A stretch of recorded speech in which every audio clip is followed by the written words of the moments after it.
वक्फ bill का दाव, विपक्ष को क्यों हो रहा है तनाव। नमस्कार, आप देख रहे हैं इंडिया वॉइस और मैं हूं आपके साथ श्रुति अंगद। वक्फ संशोधन विधेयक भले ही संसद के दोनों लोकसभा और राज्यसभा से पारित हो गया हो, लेकिन सियासत गर्म है। खासतौर पर यूपी में विपक्ष इसे भुनाने पर तुला है कि ये मुस्लिम विरोधी है, असंवैधानिक है। यानी कि अब मुस्लिम वोट बैंक की सियासत भी की जा रही है। इतना ही नहीं, सदन में बिल पास तो हो गया है, अब सुप्रीम कोर्ट से आस है। वक्फ संशोधन विधेयक के पारित होने के बाद सुप्रीम कोर्ट में 2 याचिकाएं दाखिल की गई है। कांग्रेस और एआईएमआईएम ने इसे असंवैधानिक बताते हुए सरकार के खिलाफ और इस बिल के खिलाफ याचिका दायर की है। अब सुप्रीम कोर्ट से विपक्ष को आस है कि इसके बाद इस बिल को शायद रद्द कर दिया जाए। विपक्ष इसे मुस्लिम समुदाय को परेशान करने का प्रयास बता रहा है। उसके द्वारा ये कहा जा रहा है कि बिल असंवैधानिक है, इससे मुस्लिमों को फायदा नहीं होने वाला। जुम्मे की नमाज के बाद कई शहरों में विरोध प्रदर्शन भी हुआ। केंद्र सरकार द्वारा लाए गए वक्फ प्रॉपर्टी बिल पर संसद में तीखी बहस भी देखने को मिली। सरकार का दावा है कि ये बिल वक्फ संपत्तियों के बेहतर प्रबंधन के लिए है, जबकि विपक्ष उसे धार्मिक स्वतंत्रता पर हमला बता रहा है। लेकिन बिल में 5 साल के प्रैक्टिसिंग मुस्लिम की शर्त और वक्फ बोर्ड में गैर मुस्लिम सदस्यों की नियुक्ति के प्रावधान पर सवाल उठाए जा रहे हैं। सरकार का कहना है कि इससे पारदर्शिता आएगी, यानी कि ट्रांसपेरेंसी आएगी। विपक्ष से मुस्लिम समुदाय के अधिकारों पर आघात मान रहा है। तो सदन में पास होने के बाद भी सियासी घमासान थमने का नाम नहीं ले रहा। यही वजह है कि विरोध करने वाले दलों ने कोर्ट का रुख अख्तियार किया है। संसद से पारित वक्फ बिल के खिलाफ सुप्रीम कोर्ट में याचिका दायर कर दी गई है। कांग्रेस सांसद मोहम्मद जावेद ने भी अर्जी दाखिल की है। ऐसे में अब दूसरी तरफ एक तरफ ये सवाल है कि क्या वक्फ बिल से योगी 27 में मुस्लिमों के दिल को जीत पाएंगे, और आखिरकार विपक्ष इस तरीके से इस बिल का विरोध क्यों कर रहा है। आज इसी पर चर्चा करेंगे, लेकिन उससे पहले राजनीतिक बयान क्या कुछ आ रहे हैं। मुख्यमंत्री योगी आदित्यनाथ ने क्या कुछ कहा, वो आपको सुनवाते हैं। सरकारों के पास अपने परिवार का पेट भरने की फुर्सत ही नहीं थी। जमीन लुटवाने की फुर्सत मिले तो विकास करे। अभी आपने देखा होगा, परसों ही देश की संसद में वक्फ बोर्ड संशोधन अधिनियम पारित किया है। अब वक्फ बोर्ड के नाम पर जमीनों पर कोई डकैती नहीं डाल सकता है, लूट खसोट नहीं हो सकती है, चौराहे की जमीनों पर कोई कब्जा नहीं कर सकता है।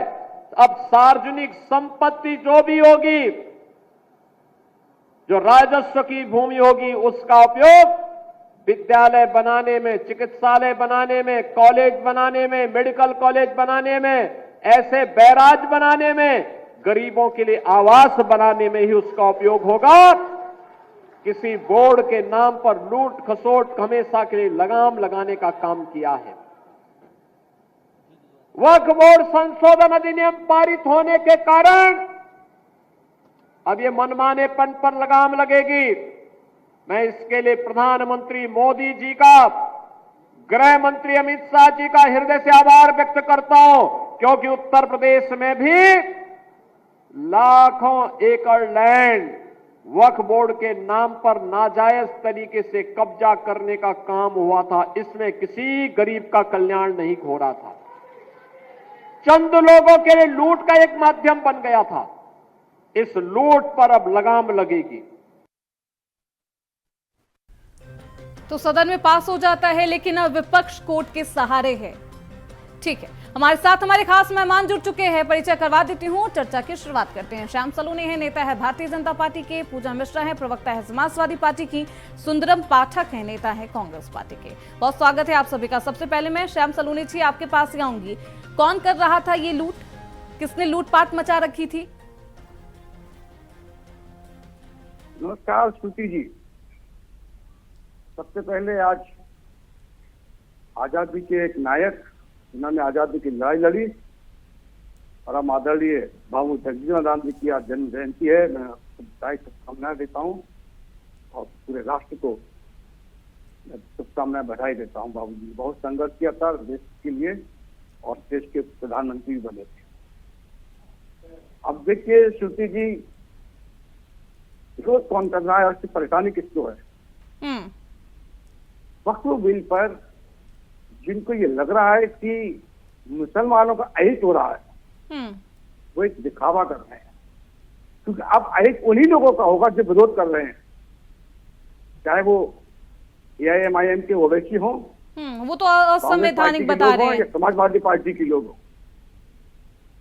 इन्होंने जिस तरीके से संपत्तियों का बंटवारा किया है, वो तो आज कह रहे हैं कि घड़ियालू आंसू रो रहे संविधान हैं। का उल्लंघन कर दिया है आपने।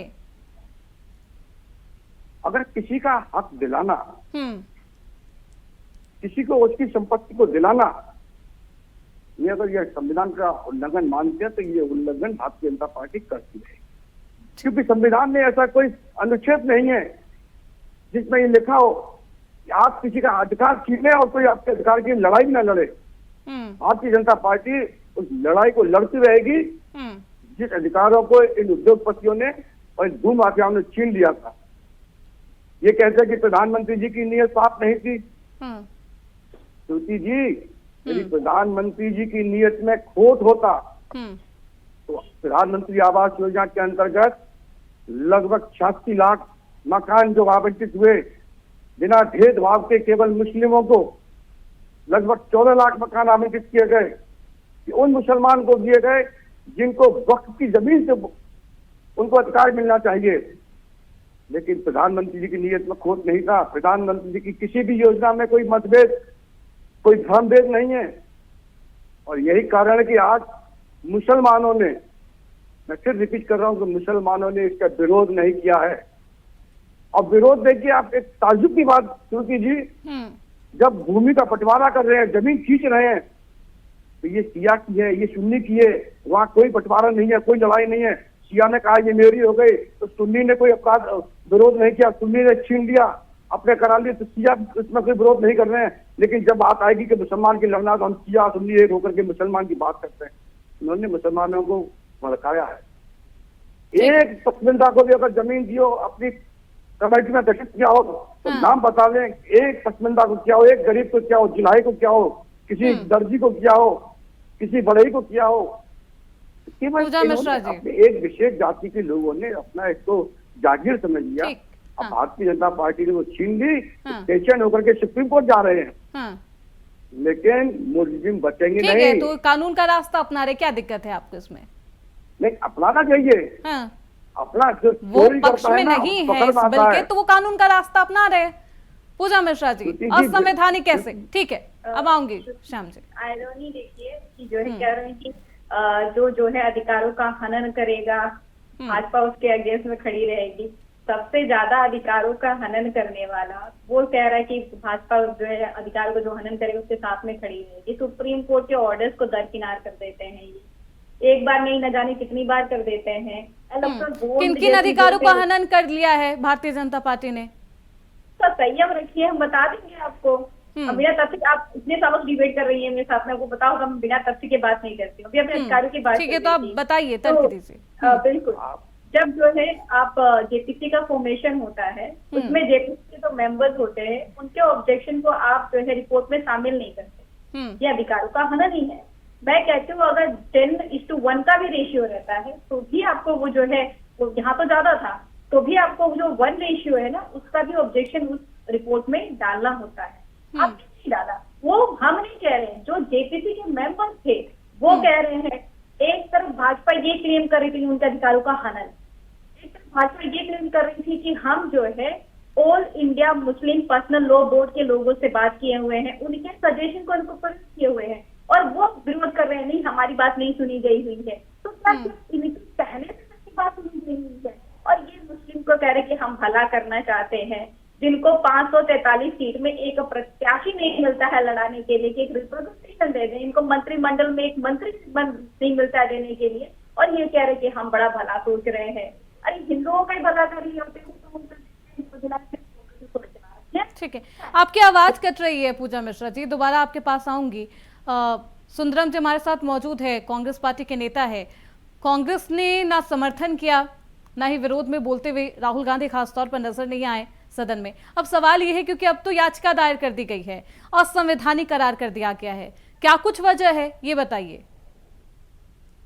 देखिए, सबसे पहले तो आपके चैनल के माध्यम से जितने भी श्रोता जुड़े हैं और सभी पैनलिस्ट और आपके सभी टीम को बहुत बहुत आभार और जय हिंद।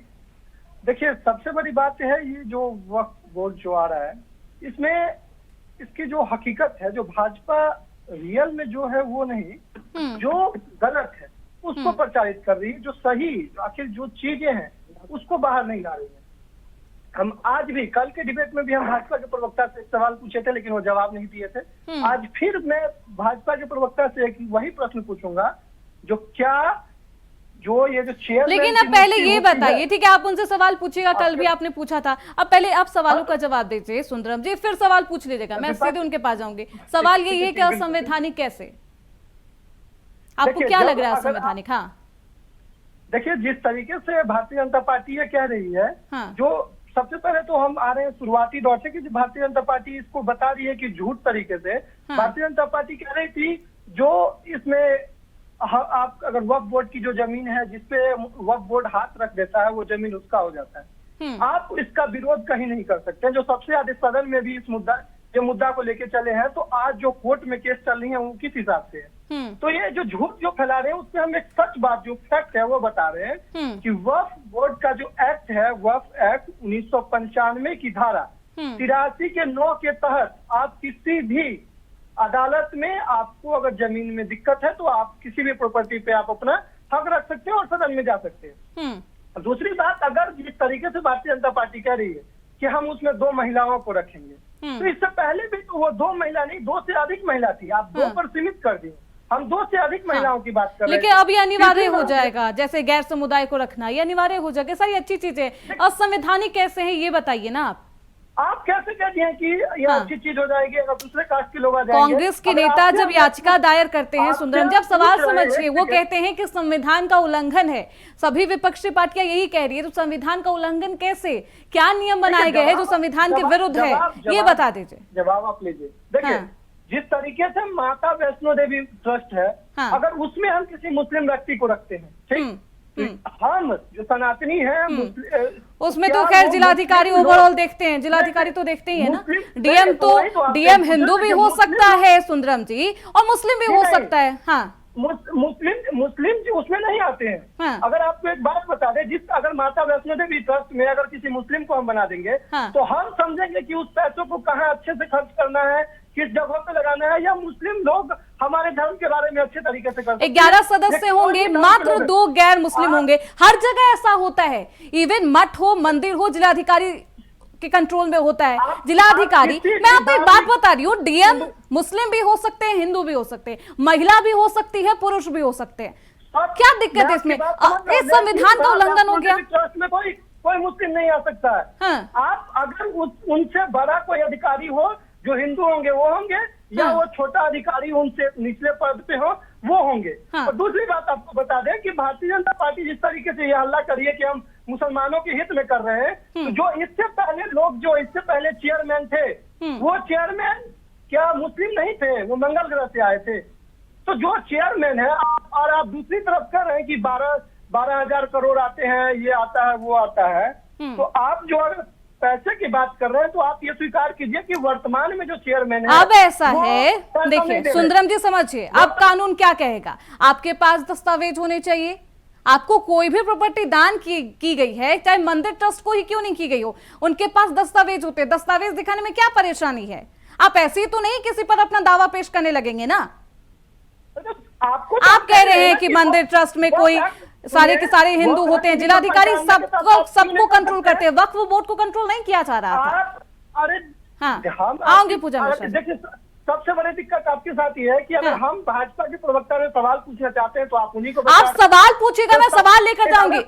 सवाल आप पूछिएगा सुंदरम जी, मैं सवाल लेकर जाऊंगी, लेकिन आप इस तरीके की जानकारी देंगे तो वो मैं बर्दाश्त नहीं करूंगी। आप सवाल पूछिएगा, पहले आप सवाल का जवाब दीजिए बस। हम फैक्ट में 1995 की धारा पे हम बात कर रहे हैं तो वो गलत है। तो क्या सवाल है आपका, क्या सवाल है सुंदरम जी? हमारा सवाल यही है कि भाजपा के प्रवक्ता से कि जो वक्फ बोर्ड के जो चेयरमैन होते हैं उनकी नियुक्ति कौन करती है, बस। श्याम सलोने जी। देखिए श्रुति जी, सुंदरम पाठक जी ने नाम बहुत सुंदर है इनका सुंदरम, लेकिन विचार इनके सुंदर नहीं है। सुंदरम जी, आपको मालूम है आपके नेता क्या वक्तव्य देते हैं और आप क्या बोल रहे हो? आपके नेता याकूब मेमन की जिस तरह से तारीफ करते हैं, और उसी दिन देश के सबसे बड़े, बल्कि मैं तो कहूंगा विश्व के एक सबसे बड़े वैज्ञानिक और हमारे राष्ट्रपति परम आदरणीय अब्दुल कलाम साहब का जब इंतकाल हुआ था, उनका जनाजा जा रहा था, उसी दिन आपके याकूब मेमन का जनाजा था। लेकिन आपके कांग्रेस के लोग और वो मुस्लिम जो जिहाद करते हैं, केवल जिनका अलगाव करना, झगड़ा करने का उद्देश्य रहता है, राष्ट्र विरोधी होते हैं, उसके जनाजे में बेशुमार तरीके से जा रहे थे। लेकिन अब्दुल कलाम साहब के नाम पर आपके नेताओं का एक शब्द नहीं छूटा था। आपके नेता उनका जो, लेकिन सवाल कुछ और है श्याम हाफिज सलोनी सईद, जी। श्याम हाफिज सलोनी सईद जी, जो एक आतंकवादी। अब श्रुति जी, सवाल के मैं जवाब आ पे रहा हूं आइए, लाइन पर। उतना वक्त नहीं है ना, श्रुति- अब जवाब श्रुति जी, दीजिए। नहीं, हाँ, श्रुति जी, जवाब कौन तभी नियुक्ति मिलेगा करता है इन इनको। लोगों की? श्रुति जी, जवाब तभी मिलेगा। हाँ, हाफिज सईद एक आतंकवादियों का नेता, उसको हाफिज साहब कहते हैं, इनके दिग्विजय सिंह की, और इनको शर्म नहीं आती है। और जो कहता है कि काफिर जहां मिल जाए, जो कहता है कि काफिर जहां मिल जाए उसको वही खत्म कर दो, ऐसा जाकिर नाइक को वो जाकिर साहब और शांति का दूत कहती हैं दिग्विजय सिंह जी। और ये कहती हैं कि चेयरमैन की नियुक्ति कौन करता है? चेयरमैन की नियुक्ति क्या कोर्ट के द्वारा होती है उनकी? आप बताइए, कोर्ट के द्वारा होती है? उनकी नियुक्ति का कुछ कर ही नहीं रहा है, वो तो कब्जा भूमाफिया बने बैठे हैं भैया। अभी तो ये सब ट्रेंडिंग आई गई है।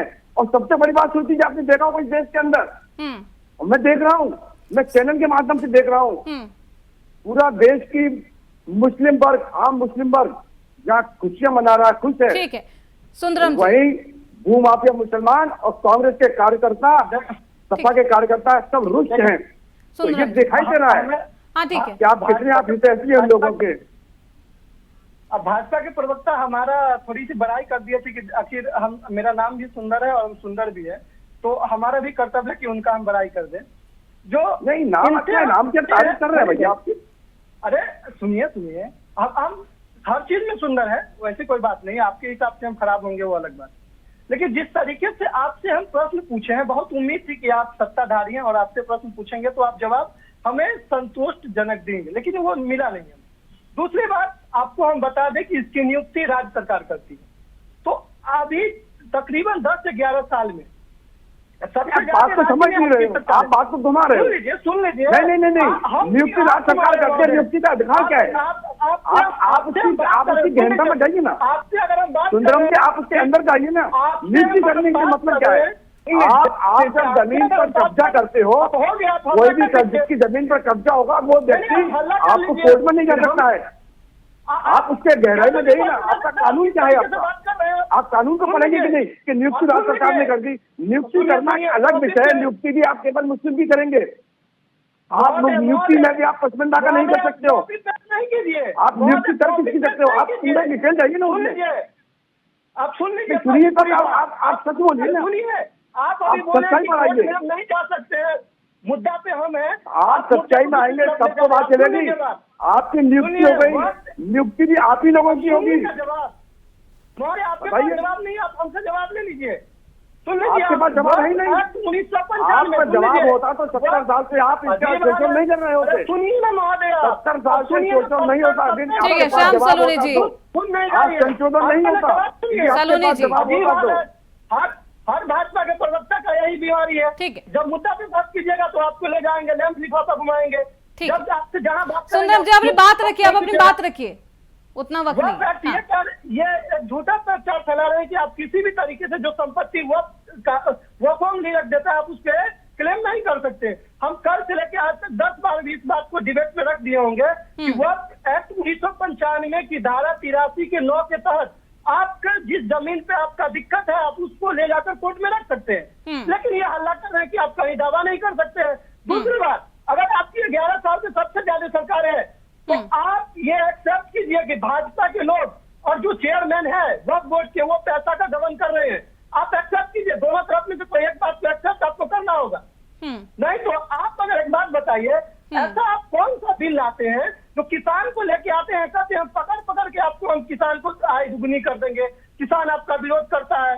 आप जनताओं को कहते हैं 15 लाख भाषा में देंगे, वो आप नहीं दे ठीक पाते। है। तो आप एक बात बताइए ना, आप किस मुद्दे पे आ रहे हैं? अगर आप कह रहे हैं कि हम देश की अर्थव्यवस्था को अच्छे कर दिए और आप 80 करोड़ लोगों को ठीक है 5 किलो पूजा राशन, मिश्रा जी, 50 सवाल का दे रहे हैं। जवाब अब भी तो नहीं इस मिला। तरीके की बात पे आइए ना। सवाल का जवाब आप देंगी, मुझे लगता है, मुझे उम्मीद है कि ये संविधान का उल्लंघन कैसे है, असंवैधानिक कैसे है? जो है हर रिलीजन को ये आजादी देती है श्रुति जी कि वो अपने रिलीजन के जो मैटर आर्टिकल 25 कहता है कि आपके जो रिलीजियस मॉन्यूमेंट्स हैं, जो रिलीजियस स्थान है, उसकी देख रेख करने की जो है आपको आजादी है।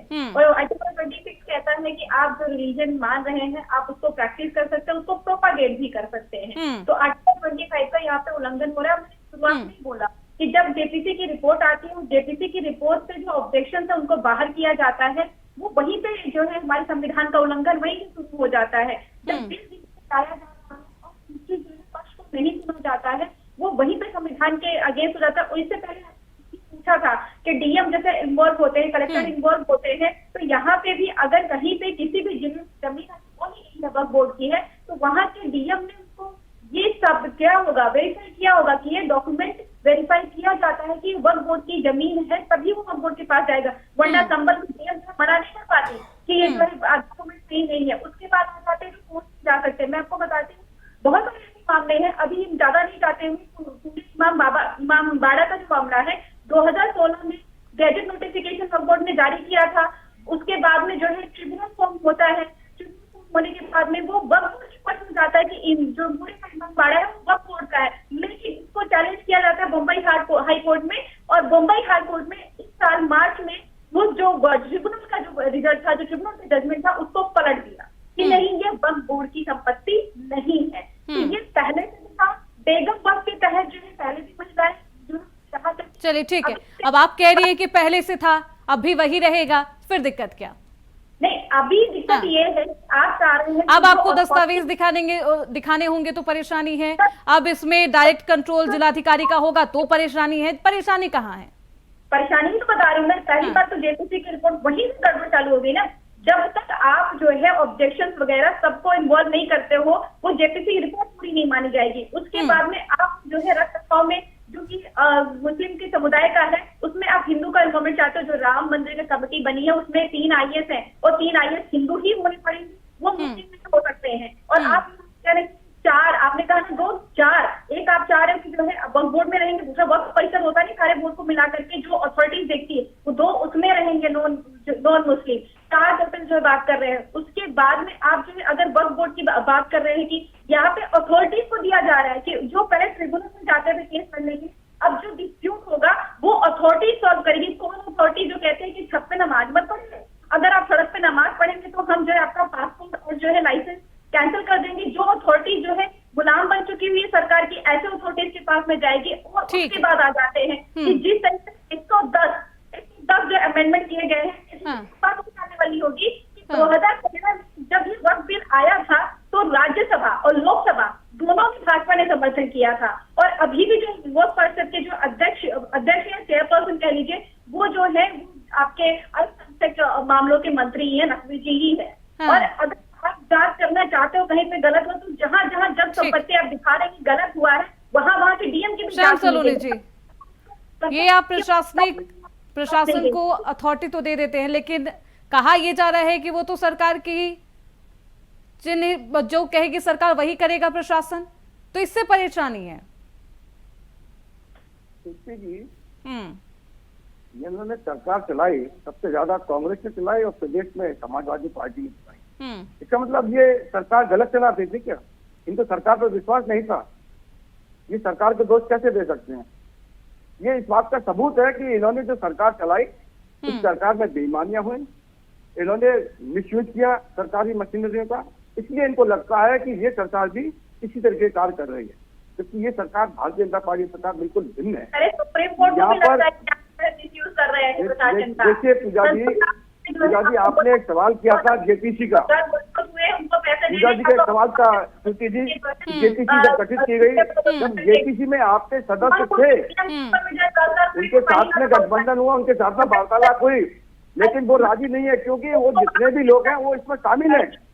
आपने ईमानदारी वाली बात पर आ जाइए। आज मुसलमान खुश है, आप स्थिति की देख रहे हो, चाहे बिहार हो, चलिए ठीक भोपाल है, हो, सुप्रीम कोर्ट में याचिका बेंगलोर हो, दायर कर दी गई कहीं है। पर अब भी इसमें मुसलमान को क्या आवाज कुछ नहीं है। सुप्रीम कोर्ट फैसला लेता है और कब तक सुनवाई होती है देखना बेहद दिलचस्प होगा। बहुत शुक्रिया, समय का अभाव है श्याम जी, वरना आपका पूरा पक्ष नहीं सुन पाऊंगी, माफी चाहूंगी। बहुत शुक्रिया आप सभी का, पूजा मिश्रा जी, सुंदरम पाठक जी, श्याम सलोनी जी, चर्चा में बने रहने के लिए, अपनी बातों को रखने के लिए। तो वक्फ बिल पर लगातार तनाव है, हालांकि राष्ट्रपति के मंजूरी के बाद इस बिल को पारित किया जाएगा, लेकिन अभी विवाद पनपता हुआ नजर आ रहा है। सुप्रीम कोर्ट में याचिका दायर कर दी गई है, याचिका पे क्या कुछ सुनवाई होती है और सुप्रीम कोर्ट इस बिल पर क्या कुछ फैसला लेता है, ये देखना बेहद दिलचस्प होगा। इसी के साथ आज की चर्चा में बस इतना ही। देखते रहिए इंडिया।